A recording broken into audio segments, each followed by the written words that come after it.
C যদি 2x + 3y = k ৰৈখিক সমীকৰণটোৰ এটা মূল 3 4 হয় তেন্তে k এৰ মান হ'ব 4 এটি এটা উক্তি আৰু উক্তি কি কৈছে যদি 3y = ax বা 7 ৰৈখিক সমীকৰণটোৰ এটা মূল 3 4 হয় তেন্তে এৰ মান হ'ব হাফ এই দুটা হৈছে আমাৰ উক্তি উক্তি P উক্তি Q এতিয়া অপচন দিয়া আছে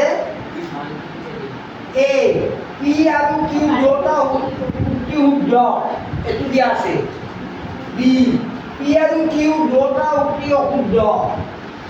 C উক্তি P শুদ্ধ কিন্তু উক্তি Q অশুদ্ধ D উক্তি P অশুদ্ধ কিন্তু উক্তি Q শুদ্ধ ইয়াৰে অপচনেল কোনটো এতিয়া আমাৰ উত্তৰ হ'ব এনসাৰ কোনটো জানিবলৈ আমি এক নম্বৰ অংকটো আমি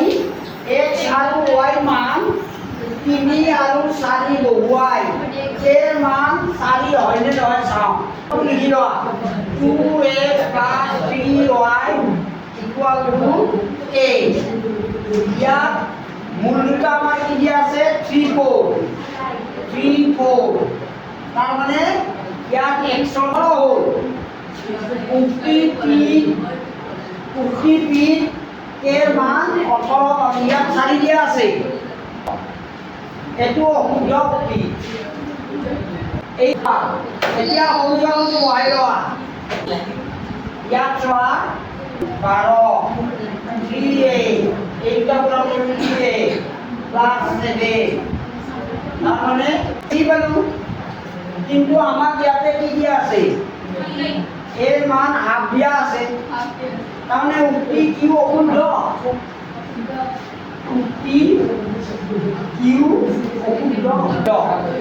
তোমরা উক্তি অশুদ্ধ এই অ্যানসার হলো B2